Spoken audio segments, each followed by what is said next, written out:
Set here. So good afternoon, everyone, and welcome to today's grand round. And it's a real pleasure for me to invite or introduce Haakon Nygaard, who's one of my dearest friends. He's an assistant professor of neurology at the University of British Columbia and the director of the Clinic for Alzheimer's Disease and Related Disorders at UBC Hospital. So Haakon is Norwegian, but he's been in the United States for a long time. He initially came here for college, where he went to Creighton University. At Creighton, he played collegiate tennis, so he's an accomplished athlete as well as a scholar, and he graduated magna cum laude from Creighton. He stayed in Nebraska for his medical school, and after that, he came to Yale to do his internship and neurology residency, where he quickly racked up an embarrassing number of awards, including Intern of the Year, Lewis Levy Award for Resident of the Year at Yale New Haven Hospital, and then he served as chief resident. After he finished his residency, he joined the Yale's investigative medicine program, which is designed for trained physicians who want to pursue science, and it results in a Ph.D. And he worked with Steve Stripmatter and was involved in a series of very important studies that were published in high-profile journals detailing the interaction between oligomeric A beta and cellular prion protein. And they found that cellular prion protein was required for some of the behavioral and cellular network abnormalities that are seen in Alzheimer's disease models. He moved to University of British Columbia just a couple of years ago, and he's now set up his own lab and is following up on his interest in behavioral neurology, and he's going to tell us about his newest interest of Kinase and other therapeutic targets in Alzheimer's disease. So thanks, Haakon. Thank you, Chris. That was a very nice introduction. So thank you also for inviting me, and thank you for the department for inviting me. It's kind of a little memory tour for me. I was in this room as a medical student in 2003. And the people that I first met when I came here are the same people that I've met today. So it was just really nice. Of course, Dr. Ransom was my ward attending. You had paper charts back then, and I distinctly remember you had, actually your note was a stamp. You stamped the chart. I thought that was a brilliant idea. And of course, Dr. Bird, I remember well meeting with you as well. And it turns out Sumi, who I met today, was actually my resident on the wards as well. So it's really... Did you turn on the mic? Yeah, so I was really inspired being here. So it's really, really great to be back. And of course, Chris, so I first met Dr. Ransom Sr., and then I met Chris in residency at Yale. And I'm glad to see, I got to see Chris's lab at the VA today, and this is all my favorite pictures of Chris. Sorry, Chris. So I'm glad to see the VA hasn't changed that much. There's good coffee, relaxing atmosphere, good technology here, but it was good times. Chris also won the Lewis Levy Award and was a great chief resident at Yale. So what I'm hoping to do today is first give you a little overview, and some of you may know this area very well already, but give you an overview of some of the more recent clinical trials in Alzheimer's disease and some of the stuff that's coming out over the next several years. And then I want to show you a program that I've been involved in where we took a cancer drug and repurposed it to inhibit Kinase as a therapeutic intervention in Alzheimer's disease. And that's now in an ongoing phase 2 trial, and I'll show you some of that early phase 1 data and some of the preclinical data. And then finally, we'll wrap up by showing some of the more recent recommendations. So just a very brief, and maybe more for the residents, and just as a reminder that Alzheimer's disease in its classic presentation is really an amnestic disorder, and I think it's important to remember that. So this is a typical presentation. 69-year-old gentleman started forgetting conversations 1 year before. I find that symptom to be particularly helpful, more so than perhaps forgetting your keys or forgetting your car. Some errors in recent tax calculations, mild social withdrawal, but really no other major symptoms. And when you test these patients, I think this is the point I wanted to make from maybe an educational standpoint, whatever instrument that you use, whether you use the MoCA, the Minimental, or whatever recall measure you use, if the patient can't recall 3 or 5 words, then that can be anything in terms of localization. It can be frontal lobe, it can be temporal lobe. But if you give them cues, so for example, if you ask them to remember the color green and they can't remember that, you ask, well, one was a color, which is a category cue, that doesn't help. And then you give them multiple choice cue and that doesn't help. That's what we call by definition an amnestic pattern. And that's very typical for Alzheimer's disease. And if you see that, the annual rate of conversion to Alzheimer's disease is quite high, up to 12%, just from a clinical diagnosis perspective. So I think just that point is important. If cueing really helps, it points you more in the direction of a frontal subcortical dysfunction, which you often see in vascular disease and some other syndromes. So just some data. This is a little bit gloomy, but because in part we're doing so much better in other medical areas, we're living longer, and therefore there are more deaths attributed to Alzheimer's disease.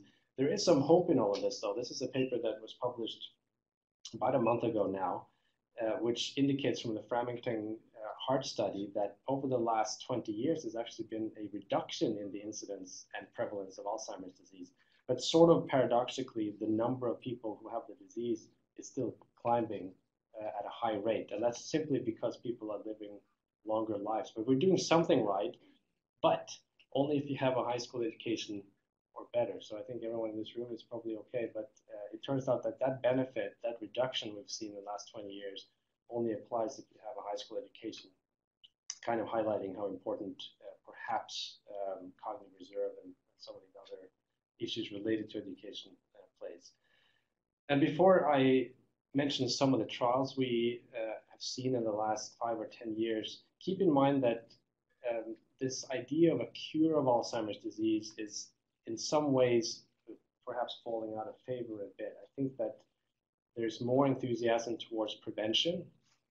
And if you're able to delay the onset of symptoms of Alzheimer's disease by 5 years, you actually decrease the prevalence in the world by half. And that's an estimate.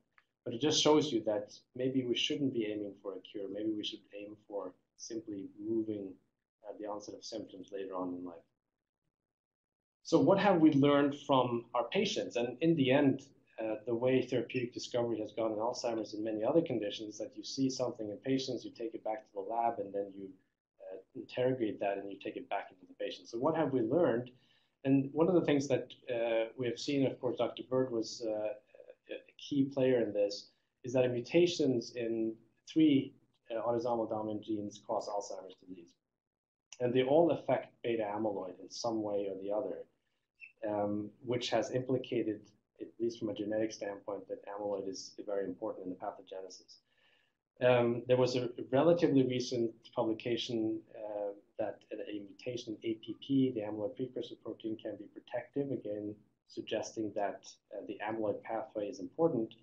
And finally, Down syndrome patients, as you may know, they invariably get an Alzheimer-like pathology as they get older, and that's attributed to APP being duplicated on chromosome 21.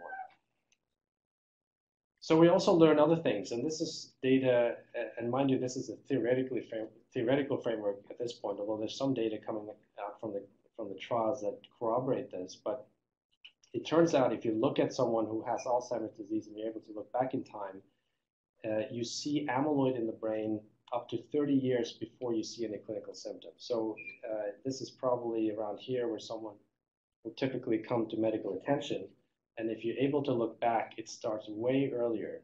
And it's not just for amyloid. If you look at FDG PET for glucose metabolism, you see the same thing. So there is a big room here to identify people at risk for getting disease. And this is really where the field is heading. I sort of liken this to a colonoscopy in some sense. I think that everyone in their 40s or 50s at some point will have some screening tests. Have you been looking earlier, like in people around 45? So as far as I know, there's only been one study in ApoE carriers where using FDG PET, and they actually have the pattern that you see in Alzheimer's disease in the 20s. So that's the earliest, as far as I know, PET imaging. It becomes, there are some ethical issues too the further you go, but ADNI is not going that far. They're still in the a little older age group. But it probably is earlier. And this is just, mind you, amyloid plaques in the brain. So when does soluble amyloid start accumulating? It's probably potentially sooner than that. Some problems with this, we know that about 30% of people who are age 80 or older have amyloid in the brain, and positive amyloid PET scan.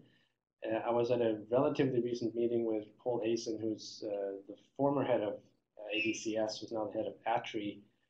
They had looked at the ADNI data, now looking at 8 years. So he said that the individuals that were asymptomatic from a cognitive standpoint and had a positive amyloid scan, if you look 8 years out, they saw an 80% of those individuals at 8 years had cognitive decline suggestive of Alzheimer's disease. So his conclusion, that data hasn't been published yet, but his conclusion was that he thought that if you have a positive amyloid scan, you will get Alzheimer's disease at some point. It's simply a matter of time. So there have been numerous trials trying to neutralize or remove A beta. I'll get to the monoclonal antibodies in a bit, but the first one that got a lot of press was IVIG, which seemed to be used for a lot of neurologic conditions these days. And the idea, of course, was that in the pool of IVIG, there might be some antibodies that neutralize A beta. It had very promising phase 2 data. There was a publication last year on the phase 3, which unfortunately didn't have an effect in this Alzheimer population, at least from a cognitive or disease progression standpoint. So IVIG is probably not the most effective medication moving forward. There are two monoclonal antibodies that got a lot of press in 2014. One is bapineuzumab. The other one is called solanezumab. And they differ simply in the epitope that they bind to. So this is A beta here. Bapineuzumab binds to the initial part of the molecule. Large number of patients, almost 2,500. 13 weeks, or they got drug every 13 weeks. It lasted for a year and a half. And unfortunately, as you can see, they divided the study in ApoE versus no ApoE carrier status. And as you can see, these cognitive measures there were no difference in 18 months. So bapineuzumab, this was a Pfizer drug. They shut the program down after this. There was some effect on biomarkers that were seen, in particular in CSF tau. So if you were treated with drug, you had a reduction in CSF tau, but that did not translate in that study to a cognitive benefit. But it did indicate that there was a target engagement with the drug. The other drug, solanezumab, binds a slightly different epitope of A beta. Similar number of patients, roughly, also 18 months duration. And there was a marginal benefit, and this especially when you look at people who had early or mild symptoms. And this is the reason why solanezumab is now in an additional phase 3 trial, just looking at mild Alzheimer's disease, because they thought there was a signal in a post-hoc analysis looking at early symptoms only. But if you look at the whole analysis, there was no difference at 18 months between treated groups and the untreated groups. It also had some impact, a positive impact on AD biomarkers. And the idea with solanezumab, because it's hard to get an antibody into the brain, is that it may sequester A beta into the periphery, and that's how you clear A beta. A major problem with all of these is something called ARIA. So you get these amyloid-related imaging abnormalities. It's a little bit unclear exactly what they are, but they may represent edema. A lot of these are asymptomatic, but they do necessitate stopping the medication, which is why when you're on these medications, you have to have an MRI every 3 months or so. So if you live in Canada, where it takes 12 months to get an MRI, it becomes a bit of an issue. So again, what's the problem here? Is it the target engagement, or is it a target, or is it because we're treating too late? And a lot of people, including myself, think that the earlier we treat, the better we may be off. And there are two ongoing trials. I think these are probably the most innovative trials and most informative trials in our field that are ongoing. They're called the A4 trial and DIAN. A4 looks to recruit asymptomatic individuals with a positive amyloid scan, and then treat them with a drug and see if you can delay the onset of cognitive symptoms. And DIAN stands for the Dominantly Inherited Alzheimer's Network trial. So they recruit autosomal dominant cases where you sort of know the onset of symptoms based on your parents. And the same concept there, you know the patient is a carrier, you know they will get symptoms, and you treat with a drug and see if you can delay the onset of symptoms. So I think that this in many ways will inform how effective amyloid therapy will be in a sort of a pure Alzheimer type disease. Then finally, you may have read about this. There was a big splash in the news. There was a phase 1 study of aducanumab, which is Biogen's new drug. And what's unique about this compared to the other monoclonals is that they actually took naturally occurring antibodies to A beta from successful agers, and they made a drug out of it, which I thought was really innovative. They had a quite impressive reduction in brain amyloid over their phase 1 trial, which was a year. That was associated with improvement in cognitive function as well. And they're now recruiting a very large phase 3. So I hope they're not repeating the mistake that we made in the past, but they're going from a phase 1 with promising results to a very large phase 3 study, which they expect to be completed in 2 or 3 years.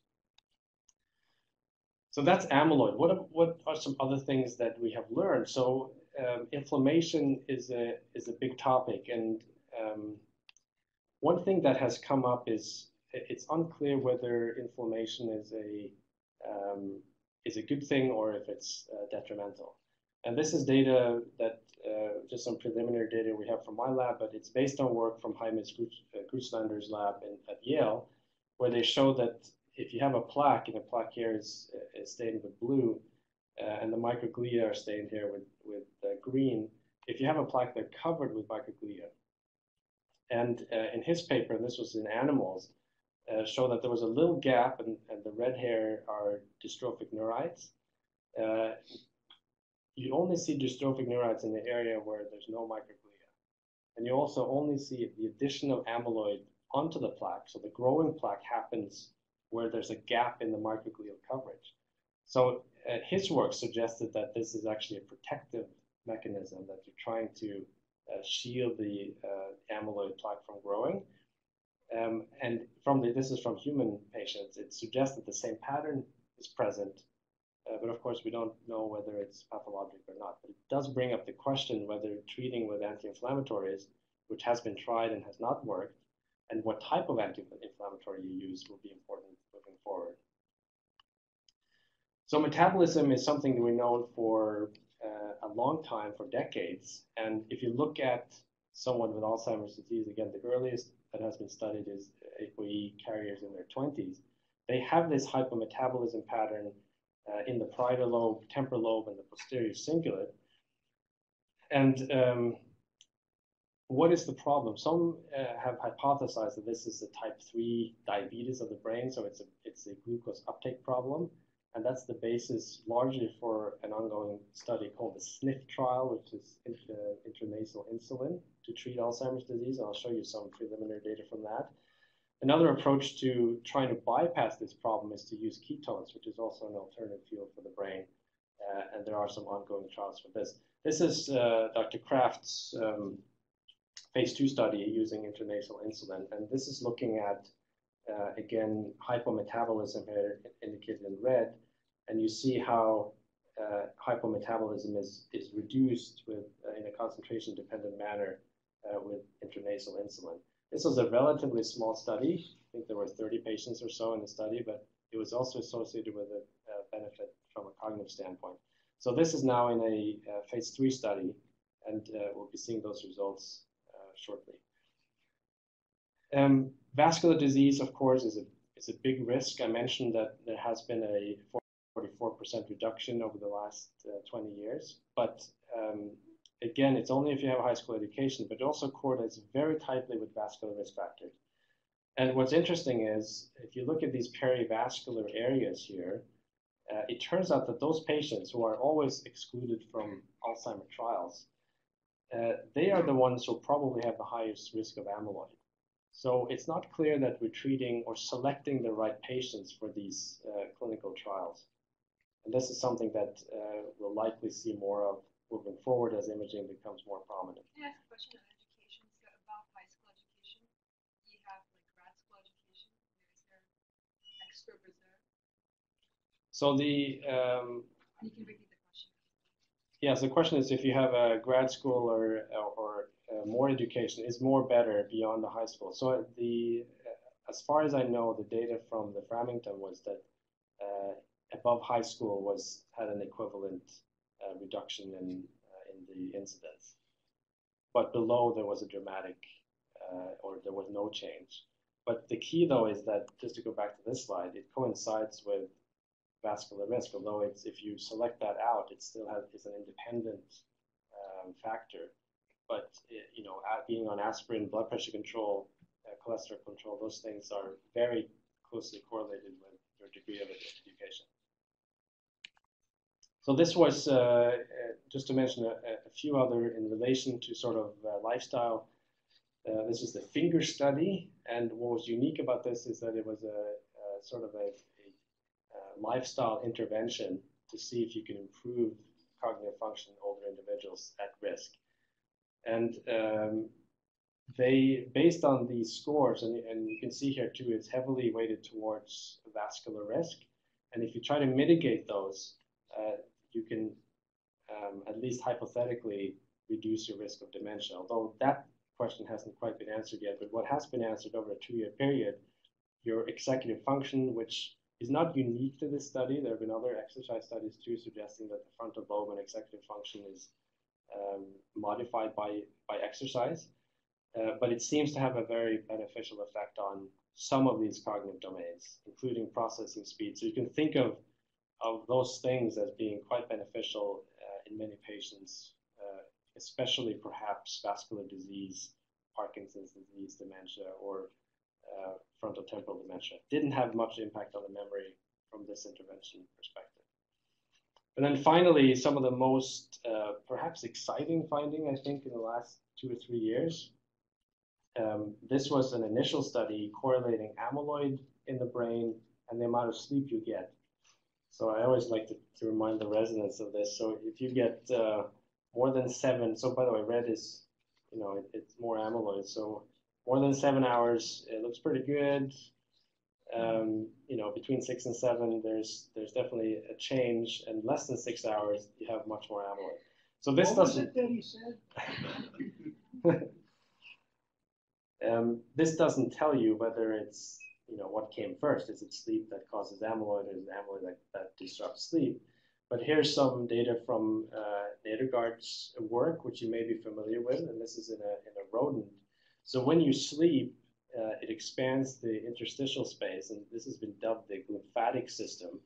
So during sleep or during isoflurane anesthesia, you expand the interstitial fluid and you clear in these perivascular spaces, you presumably clear not just A beta, but other proteins as well. And this is sustaining for A beta. So you can see how much A beta is going along this vasculature compared to an awake brain. So it may suggest that sleep, whether direct intervention or as an early lifestyle change, will become very important in the years to come. We don't know yet. And then finally, we're in a neurology group, and Keppra is now the new Alzheimer drug. But we'll see if it is. So this is just some work that we extended. The work initially was done by Leonard Bookie's lab using Keppra at the Gladstone. We used brivaracetam, which is a sort of Kepra's cousin. It's a new designer drug, more potent, but similar molecular target. If you give this to an Alzheimer mouse, and the idea here is you look at the time a mouse finds a platform, and I'll show you a video of this later. But the higher this is, the longer the mouse takes. So in essence, if you give an Alzheimer model mouse Keppra or brivaracetam, you cure the disease in the model. And it's not just in a mouse. If you look at someone with mild cognitive impairment in this case, and you put them in an fMRI and you give them a hippocampal task that increases neuronal activity or blood flow in the hippocampus or BOLD, you actually see, you would think that if you have atrophy in Alzheimer's disease, you would see less activity during that task, but it turns out you see more activity. So you see this paradoxical increase in bold signal in the hippocampus during a memory task in early Alzheimer's disease. So then the question is that pathologic or is it a compensatory mechanism? But if you give them Keppra, and it's not anti-epileptic Keppra, so it's not 500 twice a day, it's low dose, 125 twice a day. The seizure dose doesn't work. It only works with a low dose. You see a reduction in this bold signal, and it's correlated with a very select improvement in hippocampal memory. So there's two studies now, larger studies using Keppra in Alzheimer's disease. One is in Canada, where they're looking at 1 year hippocampal volume loss using Keppra. And there's a lot of people, including Leonard Mookie, who thinks that it's sort of on the border zone between disease modification and treatment. Is that specific to Alzheimer's disease, or in other words, what does it do to controls, to their hippocampal function? So it doesn't do any, well, they don't have, it doesn't do anything. So it's a good question. It doesn't increase or decrease. So was the choice of levetiracetam because it was derived from piracetam, which was touted as kind of a memory agent? Yeah, it's so the reason, I mean, it's a nice, I guess, correlation, but the reason it was picked was if you look at mice and you, in Alzheimer's mouse, if you overexpress amyloid precursor protein, you see a lot of network abnormalities of spikes and epileptiform activity. And if you do, let's say, 7 different drugs, sodium channel blockers, dilantin, Keppra, valproic acid, only Keppra works. Nothing else to reduce that hyperexcitability. So that was the basis for choosing Keppra in the first place. But perhaps, I mean, the question, of course, is, does it have some cognitive enhancement properties? And we'll find out, especially for some of the imaging studies. So here's a just what we've talked about. Again, this was just an overview of some of the approaches that are being taken to Alzheimer's disease therapeutics. I'm going to focus now on amyloid because the work we have done relates to amyloid. A little differently though, it's not about removing amyloid, it's rather trying to neutralize the effect it has on neurons. And to understand the rationale for that, here's a depiction of what happens to APP. Now mind you, it doesn't all get cleaved in the membrane, this is just a sort of simplification, but amyloid precursor protein gets cleaved by these secretases.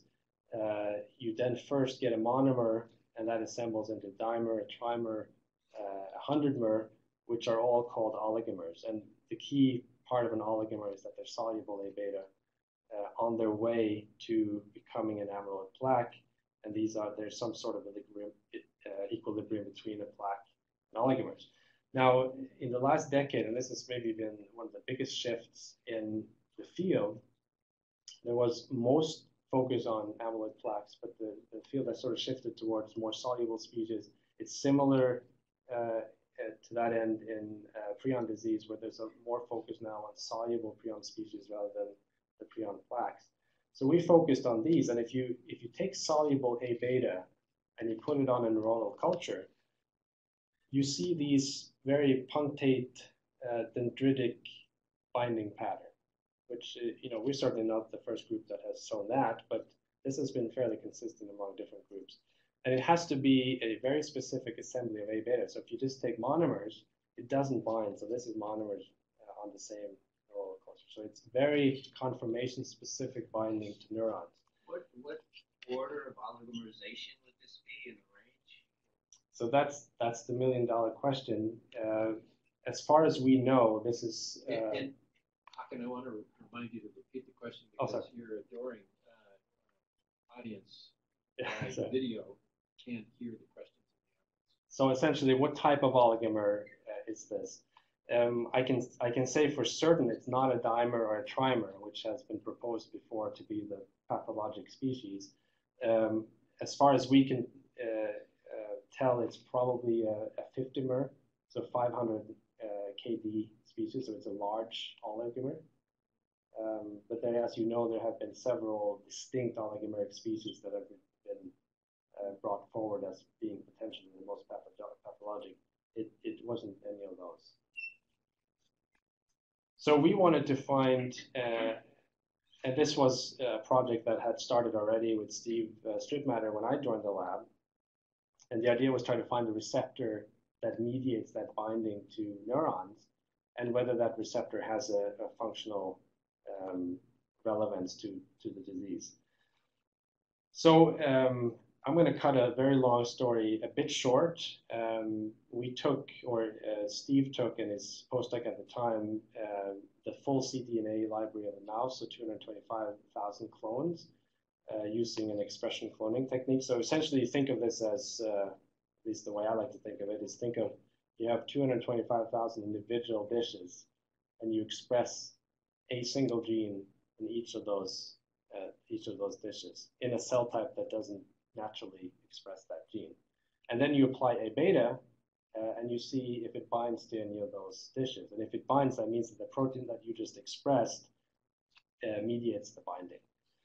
So one single hit came out, and that was, to everyone's surprise, cellular prion protein. And it's a bit of a confusing name because it's not a prion. So if you have a prion, that simply means that the normally occurring cellular prion protein is misfolded. This is the normal physiologic conformation of prion protein, so normal prion protein. And it seems like its physiologic function, in part, is binding oligomeric A beta. So here's the model, and I'll show you some of the follow-up work, but we wanted to see whether this had any functional significance, and this was a lot of the work that I did in the lab. We also wanted to see whether it was relevant for a human brain, first of all. So we took human brain, homogenized human brain, and to see whether A beta derived from that also binds to prion protein, and it does. So not just synthetic A beta, but also A beta from human brain will bind prion protein. So this is one of my favorite, I love looking at this picture. So you all know what this is. It's just a segment of a single neuron.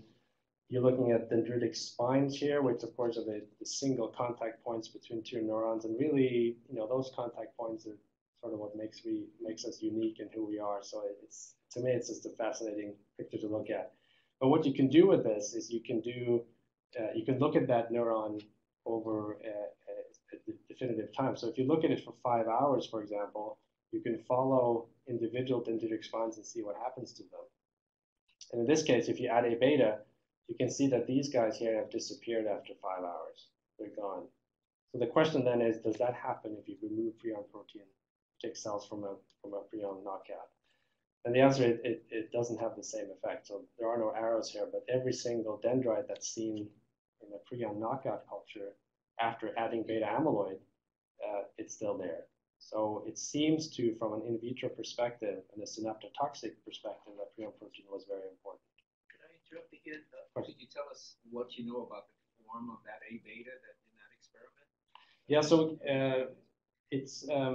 it was characterized by size exclusion chromatography and some light scattering. So again, the size is, it's very difficult, as you know, to fully characterize the exact size. I think that's still a controversial area in the field. But the size is about 500 kD. So with a monomer being 4 kD, it's roughly about 100 mer. So then we took Alzheimer mice, which is sort of the natural, at least in the current environment, the natural progression. And here you will see an Alzheimer mouse with prion protein knocked out, so a knockout. And following this, you'll see a normal Alzheimer mouse with normal prion expression. And I don't know if you've seen the orange water maze before, but the idea here is that mice hate water. So you have a hidden platform here. You'll see where it is. And the mouse slowly learns where that platform is. And by the end of 3 days, if you have good memory, it knows where it is. But the Alzheimer mice don't have good memory, so it becomes a good phenotype. So this is an Alzheimer mouse with prion knocked out, so that was the platform, so it was a pretty straight line. Here's an Alzheimer mouse with normal prion expression.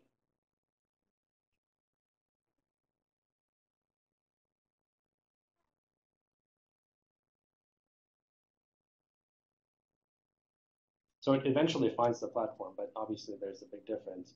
And if you just measure those, one has good learning, the other one doesn't. Again, suggesting that from a behavioral standpoint, at least in this particular test, prion protein is really essential for mediating the toxicity of the overexpressed A beta. And I have been very interested in epilepsy and Alzheimer's disease. So this is just a dural electrode that's implanted into a mouse. You may have seen a similar setup in the past, but it gives you a really nice relatively artifact-free EEG and a chronic EEG measurement in the mouse. And it turns out that they have quite frequent seizures. So here's a mouse and a typical convulsive seizure in the mouse.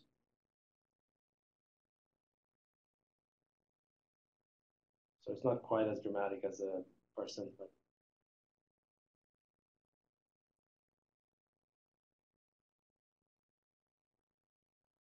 so you'll see the tail here. If you're interested in sort of, I know some of you, like Chris, likes epilepsy, so you look for, there comes the tail, it stiffens up. It eventually turns into this running seizure, which is a sort of a severe seizure type in a mouse. And you see some extension posturing. So quite stereotyped behavior for a seizure.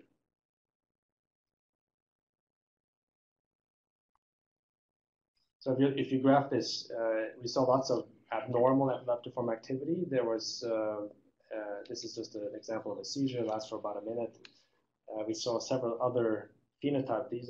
They actually look like, so Hal Blumenfeld at Yale has characterized these absence-like seizures in mice, and these are very similar to that. And these are just single spikes, which we also saw in that model.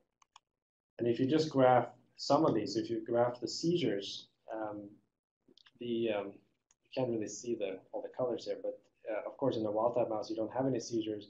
The black line here is the Alzheimer mice with prion protein knocked out, and they're exactly the same as wild-type, so they don't have any seizures. Whereas the Alzheimer mice with normal prion expression, at least 40% of them at 72 hours have at least one convulsive seizure. And similarly here, these are both Alzheimer mice. One has prion expression, the other doesn't. And you can see that there's virtually no epileptiform activity intraictally in those mice. So sort of to conclude the behavior, it seems that prion protein was very important for the behavioral phenotype in the Alzheimer model, as well as this network hyperexcitability phenotype. So the story went on to look for a transmembrane partner because prion protein is not, it does not have a transmembrane domain.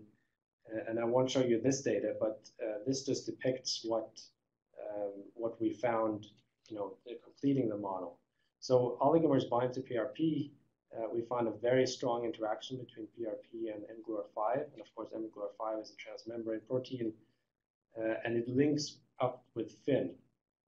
We're not the first to show that. In fact, this was studied 10 or 20 years ago first by Leonard Mucke's group at Gladstone, where they overexpressed FIN in an Alzheimer model, and they saw acceleration of Alzheimer pathology.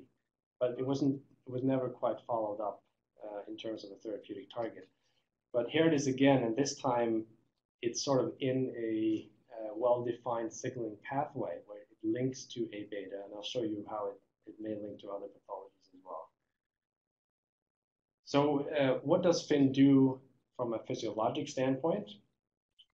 It's very concentrated in the dendritic spine. It's well known to phosphorylate NMDA receptor, or the NR2B subtype. It titrates LTP. So if you increase FIN, you can have, or if you decrease FIN, you have a loss of LTP. And if you overstimulate FIN or overexpress FIN, you see seizures, and in an Alzheimer model, you see increased pathology. And this is perhaps the most interesting link that came, this was published several years before any of the work I just showed you. And this group found that dendritic tau, one of the roles, so first of all, if you knock out tau, it seems to be the cure for a lot of diseases in rodents, especially Alzheimer's disease, and the latest has been epilepsy. But why is that? And here's one reason. So one of dendritic tau's role is to chaperone fin up to the dendritic spine. And while in the dendritic spine, as I just showed you, A beta will bind to prion protein and via mGluR5 will activate fin. But if fin is not there, there's no toxicity. So this is as far as we know, the only model that really, in a sort of rational way, combines these two pathologies into a single target, which would be fin. So similarly, if you knock out tau, you don't see fin at least in the lower level in the dendritic spine, and you don't see A-beta toxicity. So the way the story went is we identified several targets here, and all of these are currently in preclinical development. So you can imagine, of course, one target is simply to remove oligomers, which we're not doing, but you can prevent the binding of A-beta to PRP, and those small molecules are being developed. You can prevent PRP from interacting with mGluR5, and there are some allosteric modulators of mGluR5 that are being pursued to modulate this binding without also modulating the important physiologic roles of mGluR5. And then you could inhibit fin. So the NIH around this time started a new program where the industry would give them a list of drugs that they had developed but had no use for anymore in exchange for NIH funding projects that could use the drug. And it just so happens that we looked at a list, and sure enough, on that list was a fin kinase inhibitor made by AstraZeneca. It's a Src family kinase inhibitor, but it has a very high specificity for both fin and Src. So we applied to proceed with a project like that, and we're lucky enough to get funded. So the drug is called, it's saracatinib, the drug, or ACD-0530. It was developed for solid tumors in cancer because the kinase pathways are implicated in cancer biology. So the first thing we did was simply, in a cell culture, look to see whether this fin kinase inhibitor could prevent this overactivation of fin that we see with beta amyloid. So here, if you focus on this Western blot here, in this lane, you simply have normal cell lysates with no A-beta, no drug applied. If you add A-beta, it's not that closely shown here, but this is about a 50% increase in fin, phosphofin, whereas the total fin, you don't see that same increase. If you give the kinase inhibitor, you don't see that increase in fin activation. You do see a bit of reduction in phosphofin, even at physiologic levels. You don't see a decrease in fin itself, but you do see a slight decrease in phosphofin. So this was, at least from a preliminary standpoint, pretty good suggestion that we would have the right target engagement and the right assay to measure it. So back to our neurons, I've shown you these top two already. If you do the same with fin, and this wasn't using drug, but we used the same assay to apply the drug. But if you knock out fin, you also don't see any effect of A-beta on dendritic spines. And these same results were seen if you add drug prior to applying A-beta. You don't see a loss of dendritic spine over time. And then we did the same mouse study as I showed you previously. And again, just to show you, explain these graphs again, this number here just means, if you look at the y-axis, the number of seconds it takes for that mouse to find the platform. So the longer it takes, or the higher this number is, the worse the memory is. So this is a typical pattern for an Alzheimer mouse. It learns a little bit, but then it doesn't learn very well. And if you compare the blue line here to the green line, so the green line is the same model, but it's been treated with a fin kinase inhibitor, or this drug, you see a reversal of the memory impairment that you see in the Alzheimer mouse. Now this had to be, and we're not sure exactly why this is, but if you give this acutely, it doesn't work. So if you give it over a week and try to find a difference, there is no difference. So you have to treat chronically to see an impact on this. And that may be because you need some remodeling or other effect. We're not exactly sure what that effect is yet. So then we look to see, and I think this is a fairly good use, perhaps, or prudent use of a mouse model. So we tried to find the CSF concentration in the mouse that correlated with an improvement in symptoms.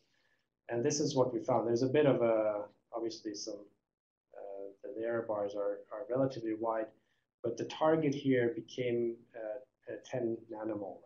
So we wanted to achieve 10 nanomolar of drug concentration in the CSF in humans to hopefully see the same effect that we saw in the mouse. So we developed this human project, and before that, though, we wanted to see, what if we do inhibit this, and this especially in light of the gamma secretase inhibitors, which have not worked due to the fact that gamma secretase has so many other important physiologic functions. And the other important aspect of an enzyme inhibitor, such as gamma secretase, is that you really have to inhibit that enzyme almost completely. So 98 to 99% inhibition if you're going to see any effect on the cleavage of APP.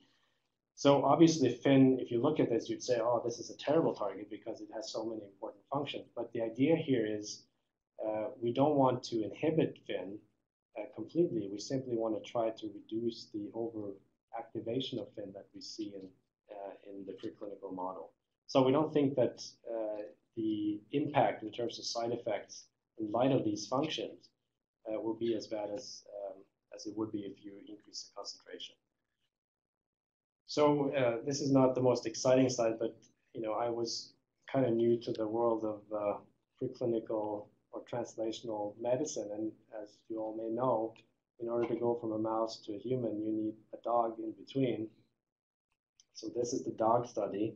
In order to do anything more than 9 months, so if you want to do 2 years or 1 year, it doesn't matter, you have to do 9-month dog.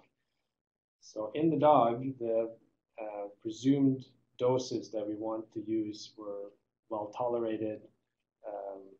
They do a lot of histologic measures, and there were no issues in the dog study.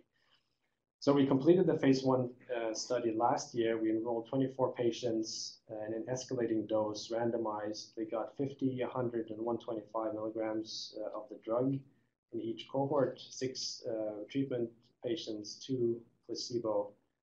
And the idea was really to see, is it safe over a month period?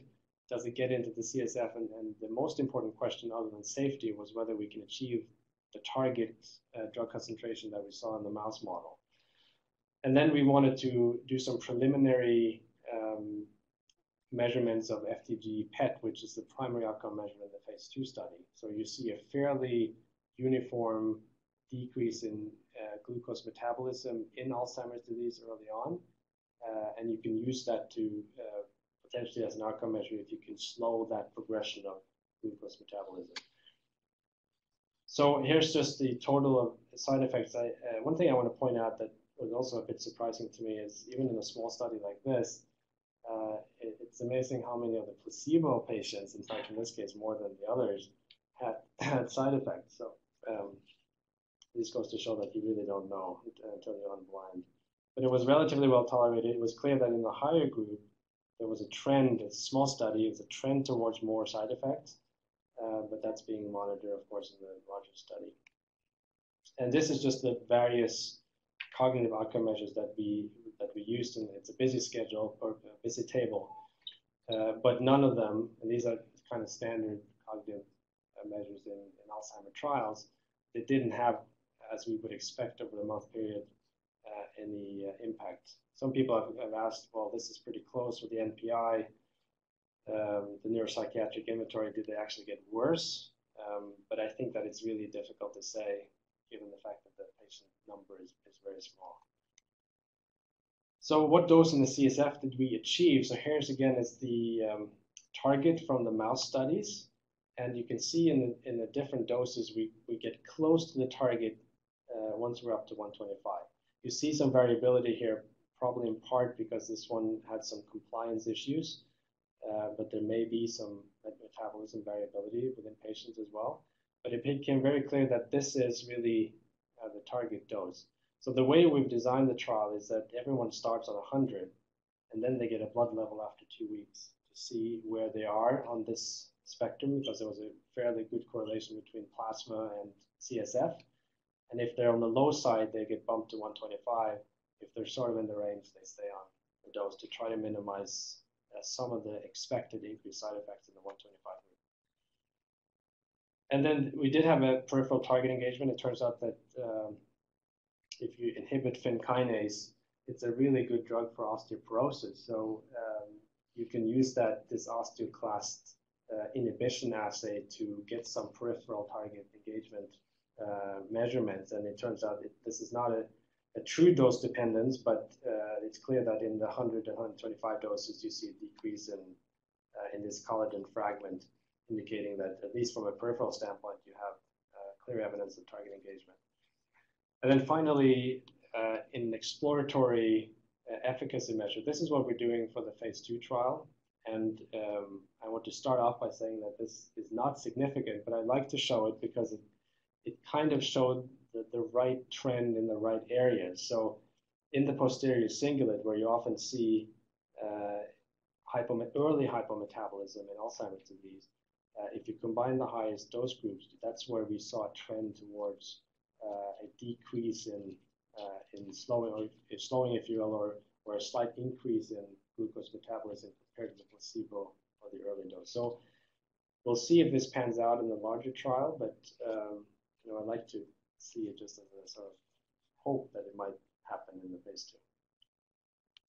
So just to summarize this project, we think that Fyn kinase is very critical for the pathophysiology, at least in the preclinical Alzheimer model. We know that Fyn mediates the interneuronal signaling induced by amyloid beta. At least it's one pathway that seems to be active. And we now have a drug that can target Fyn kinase, and we know this should be 10. We know that the approximate CSF and plasma concentration we require to potentially see an effect. It's fairly well tolerated in humans. It had excellent CNS penetration. And this phase 2 trial is called Connect, and we've recruited 60 patients now, 20 centers in North America. The goal is 152, which we hope to achieve maybe by the end of the year. It's taken, and I think this is the power of repurposing. So it's taken 3 years to get from a preclinical study to a phase 2 instead of 15 years when you have to develop your own small molecule. So I think that if you have a target and you're lucky enough, first of all, you have to look, but there are these drug screening libraries with hundreds of compounds that have been gone through phase 1, which is expensive and time consuming. So it's well worth trying to screen those libraries. So just to summarize or to conclude, I sort of posed a question early on, are we closer to a cure? I think that we should probably rephrase that and say, are we closer to a therapy? I think that there are a number of very exciting initiatives that are ongoing that we'll hear about in the next 3 to 5 years. And I've shown you one drug repurposing program that I've been involved in, but there was a task force or an Alzheimer group, which some in the room may have been part of, drafting the guidelines for the NIH on how to combat Alzheimer's disease. And that document suggested that we don't need 1 or 2 of these translational projects. We probably need 40. So 40 phase 2 trials in order to get at least 1 or 2 that may look promising. So we have ways to go, but this might be an accelerated way and maybe a way for other targets to be addressed as well. So thank you very much. Here's, I just want to highlight the people involved in this work. Again, Steve was really the one who discovered prion protein, and a lot of us have since tried to understand the in vivo effects of that relationship and some of the neuronal network effects. Chris is the head of the which is now an ATRI site at Yale. He leads the clinical trials unit, and he's the clinical director for the phase 2 study, along with several collaborators and several people in my lab who's been involved in some of the data I showed you today. And the study was funded by, or is funded by the NIH. Thank you.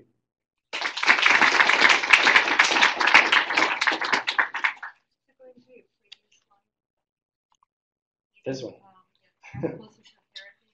Do you mean, from the talk that should we then talk about the therapy before it's ever clinically evidence that what you're suggesting? So therapy preventing Alzheimer's?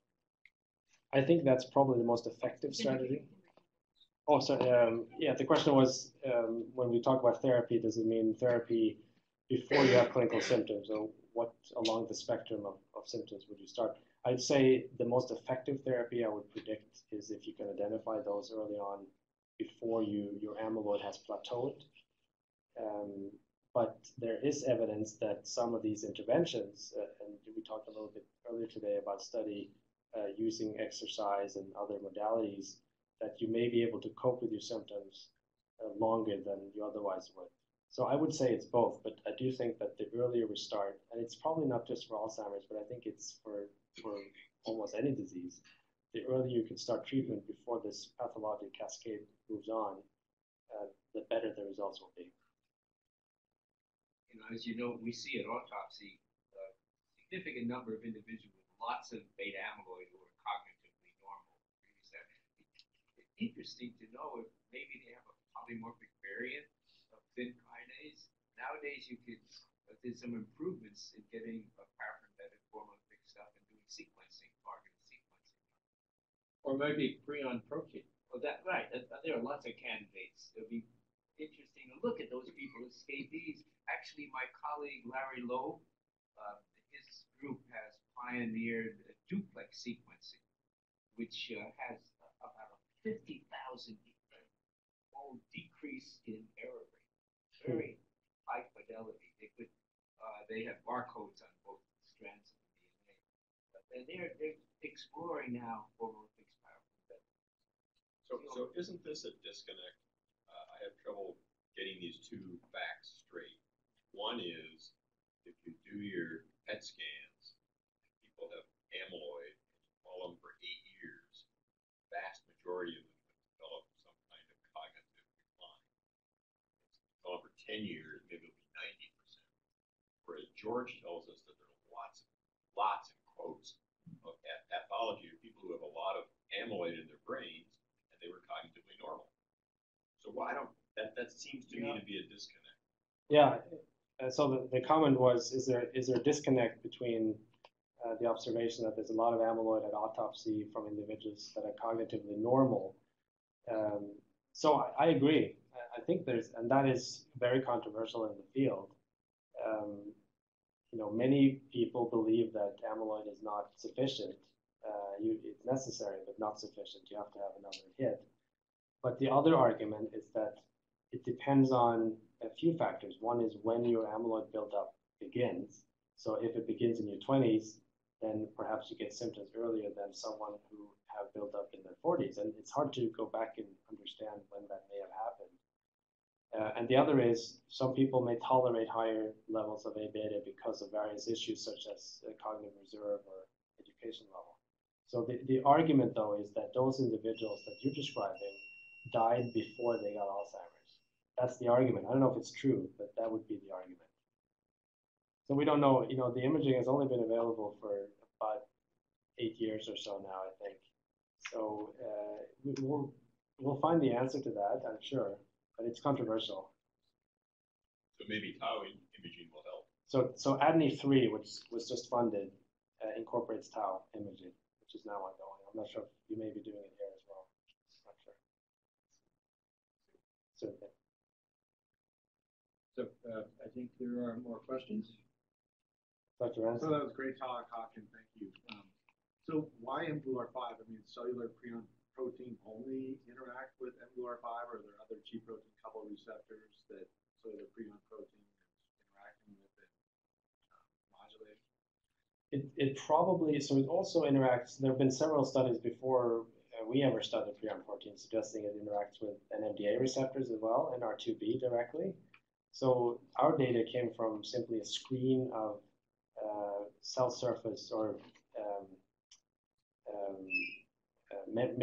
membrane proteins, transmembrane proteins. So it was a selection, I think, of 750 proteins that were screened. So is it possible that it interacts with other ones too? I think it's possible, but mGluR5 though, if you block the interaction between mGluR5 and PRP, you don't see activation of FIN. So there's pretty convincing evidence that that's the binding partner that activates FIN. But it's certainly certain that PRP interacts with probably hundreds of proteins. But at least that one seems to be very effective or very important for that pathway. Haakon, I agree. That was an absolutely terrific talk. Thank you. It was paced perfectly. It was very clinical, and it ends on some encouraging experimental results. To return a little bit, one quick question and comment to what George raised.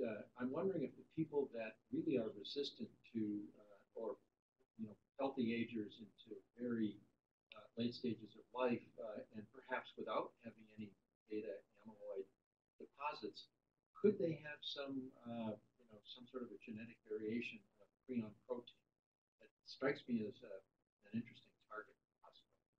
Yeah, so we, I think that's an intriguing possibility. So we took, it's probably not enough, but we sequenced 100 centenarians, so 100-year-olds, 90 and 100-year-olds, with no dementia. Only 100 though, to see if there was any variation in PRP or any of these other, I mean, we looked at other things too, but that preliminary data suggests that that's not the case. That they all had normal expression of prion protein. Yeah. So 100-year-olds, I like that. That's nice. But there is a polymorphism in PRP. So at codon 129, it's been known for some time, it increases your risk of prion disease. And there's been 3 or 4 papers on this suggesting that it also increases your risk of Alzheimer's, although some have refuted that of those 4 papers. So it's controversial, but there may be something there that has an impact on the disease, but it's definitely low risk. So we have to do 2 things. We need to get you to reduce your slide because we could get typed in questions from remote sites. Okay, and we've got somebody back there who's going to be watching that. My other question is about insulin. I've always been amazed by that, and I'm just curious what your thoughts are. My knowledge about brain energy metabolism is that the glucose transporter molecules in brain are not insulin sensitive. Yeah, that's my understanding too. However, recently there have been shown that there are some insulin-sensitive glucose transporters. But they've got to be in very low concentration because we've looked. We certainly haven't seen much. Now, there are other things that will bind insulin, so maybe it has nothing to do with conventional energy metabolism. It's something else altogether.